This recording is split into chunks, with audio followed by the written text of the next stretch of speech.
Now in this video we're going to shoot a raycast out of the gun, but we're going to do so at the position of the crosshair. So whatever's in front of the crosshair is basically going to get hit.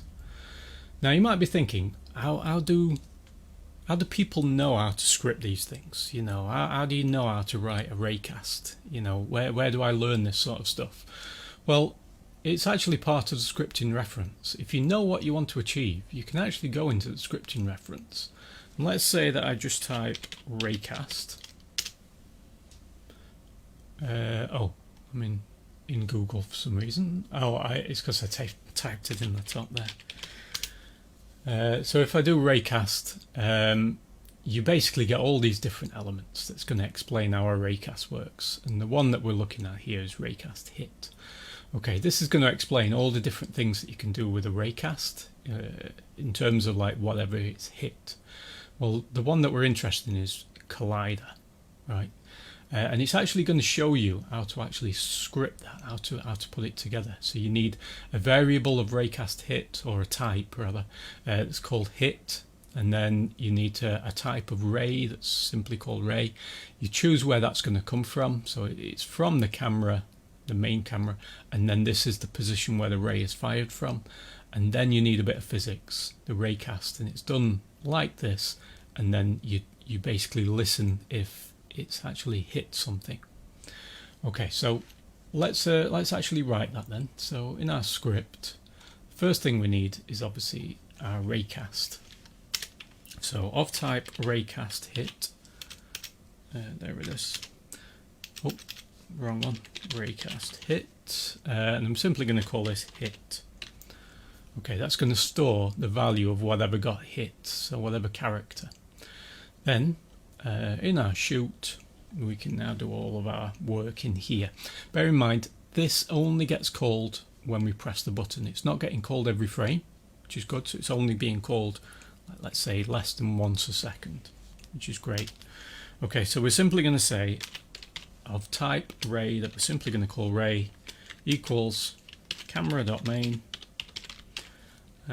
dot screen point to ray, and then it's asking us where is the position, where do we want to start that from? Well, it's from the crosshair dot position, so it's going to use that position. Of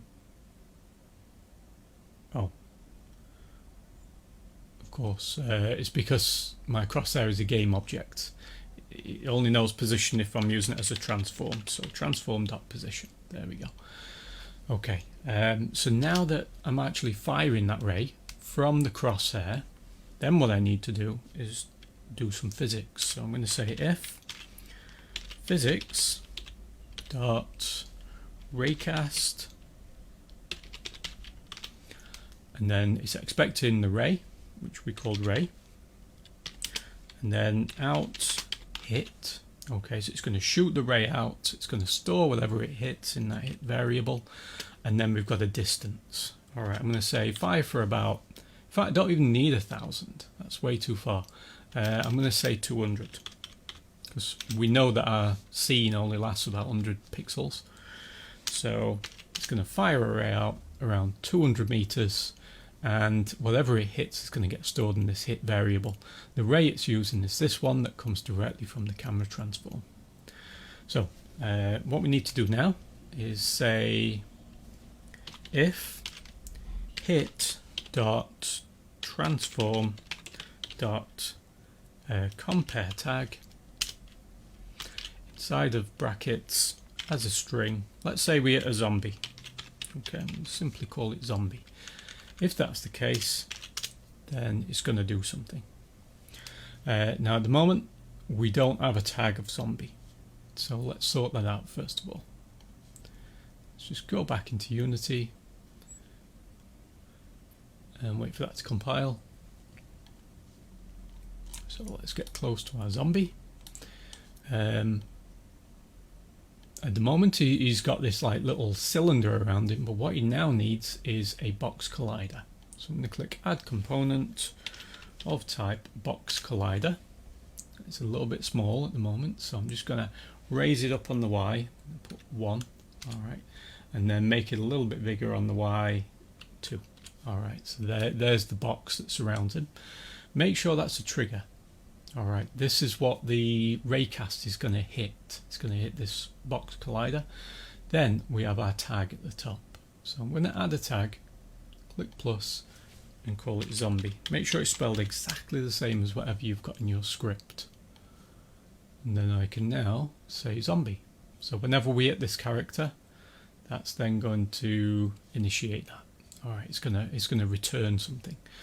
Well, what we can do is double check it before we do anything else by using the debug.log. That's simply going to give us a message. The message inside of string reference is I hit a zombie. Alright, just to double check that it does work. So I'm going to save this. Wait for this to update. Double check that there are no missing aspects in the main script, and in the simulator I'm now going to try and hit that zombie.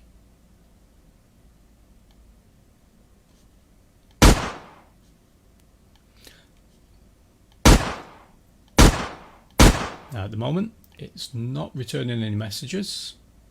Okay, so if you find it's not returning any messages, it's simply because there is no physics elements in the game. Physics element only happens when you have a rigid body component somewhere. Okay, so on our character, we're effectively wanting to access the physics elements, but there's no object that's handling physics inside of our scene. So if we add a component to this and we add a rigid body, this is what handles all of the physics. Okay, we want to make sure that this is kinematic. If it's not, the character could easily fall throughout the ground or something. This basically means that it doesn't have real world gravity. But the rigid body component is now going to handle all of the physics. Okay, so let's try it again.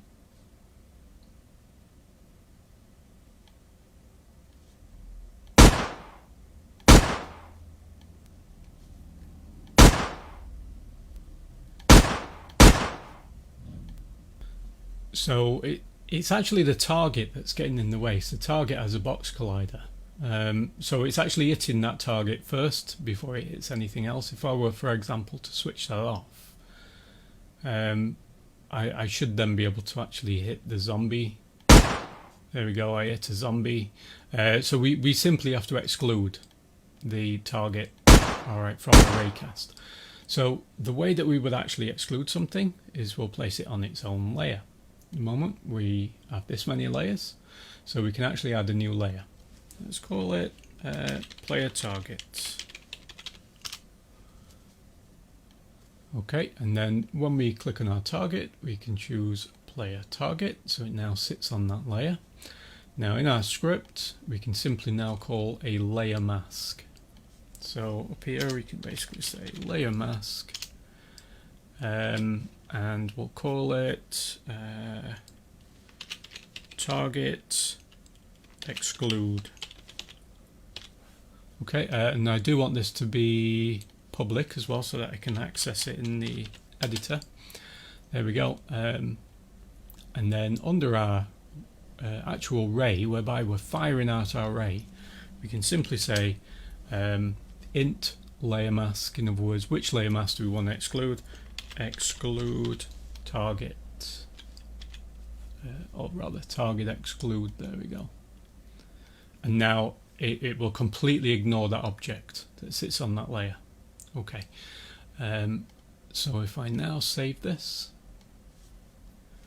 let that compile, I'll switch back on my box collider for the target because that's important. On the ground, we should now find that we've got a little drop down, target exclude, and we're going to choose player target. There we go. So now when we play, we should now be able to hit the zombie without hitting the target.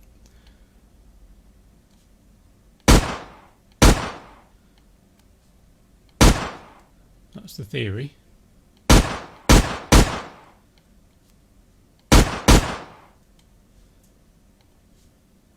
It is on layer player target. The ground is definitely only excluding player target.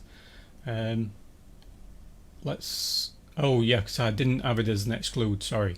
It should just be on default, since the characters are on default. I didn't use it as an exclude layer mask, only as an include layer mask.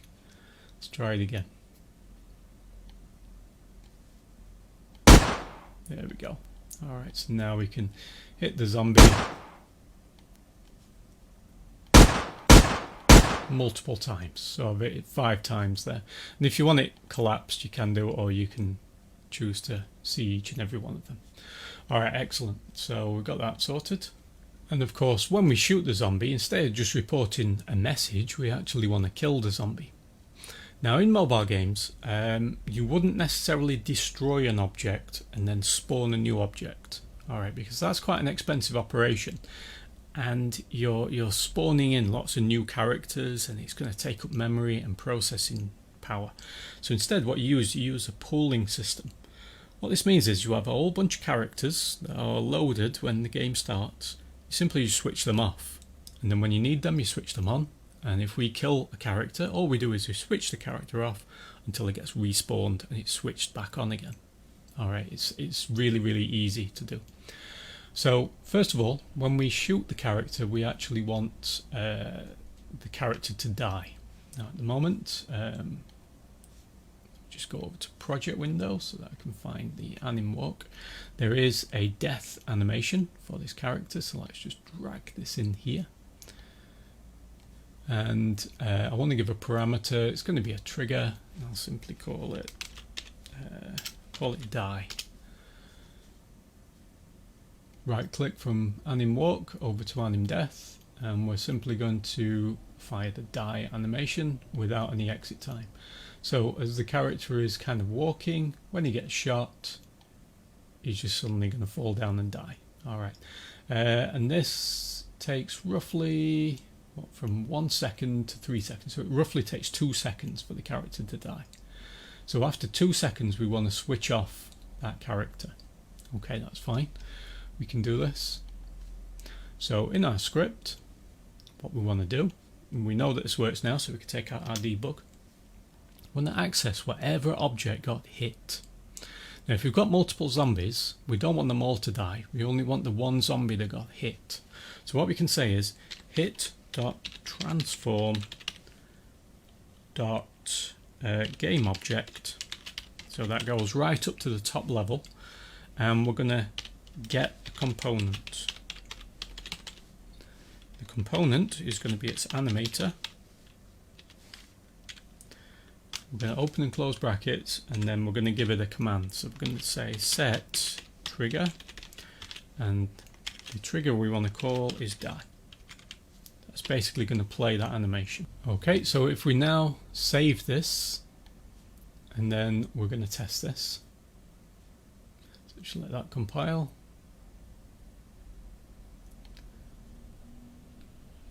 Okay, so as I play,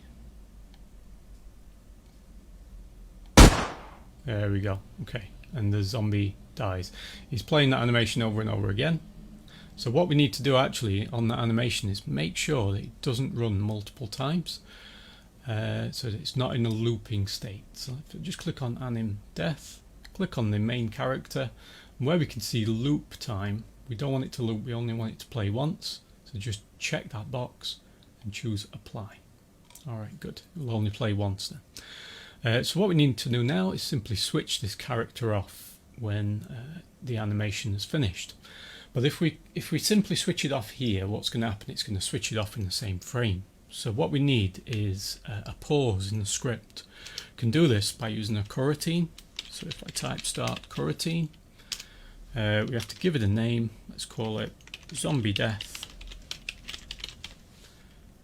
And then open and close brackets, because it is technically a function, and put a semicolon there. Now that will remain red until we create our coroutine.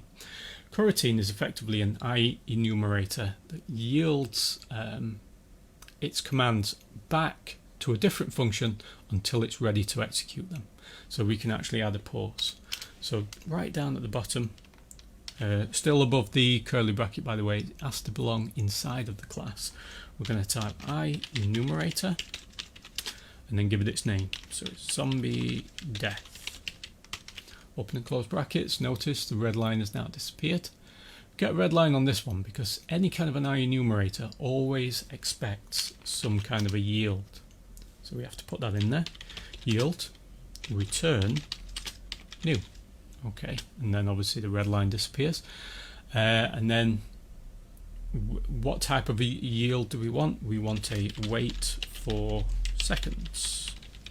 Okay, and let's say we wait for 2 seconds and then basically we switch off the object. So what we'll say is hit.transform.gameObject.setActive to false. Okay, so that will basically just switch that object off so that we don't see it. And that's whatever got hit there. Okay.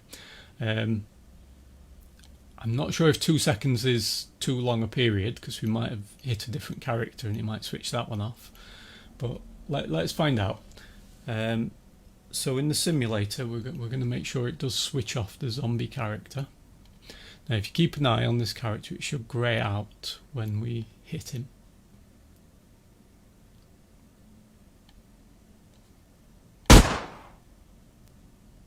There we go, it disappeared and that's gone grey. Okay, excellent. Now, obviously, there might be multiple zombies. We're hitting them multiple times. The issue with doing this way is that this is creating a new temporary variable of wait for seconds each and every time that a zombie dies. Alright, and they all get loaded into memory and then eventually they have to be flooded out of memory by using something called garbage collection. Every time that garbage collection gets called, there's a spike in the performance of your processor that puts extra pressure on it, and that's when you start to see your frames per second really drop. Not constantly all through the game, only at certain points, and then you see your frames per second really drop down. To avoid this, we can actually cache this wait for seconds, so it's only ever initialized once and it's just reused again and again. So up here at the top, let's create our wait for seconds. We'll give it a name. Let's call it, I'll call this one zombie death time. Okay, and it's going to equal a new wait for seconds of 2 seconds. There we go. So now we've initialized that. It basically remains in memory throughout the entire game. All we have to do now is just basically call it by name. So instead of declaring it new here, we simply say return zombie death time. There we go. And so we're no longer creating these unnecessary temporary variables, and we're reducing the option of the garbage collection. So hopefully we won't have any spikes in our performance. Alright, simply because we've cached that element. So let's save that, and that's another bit of optimization completed.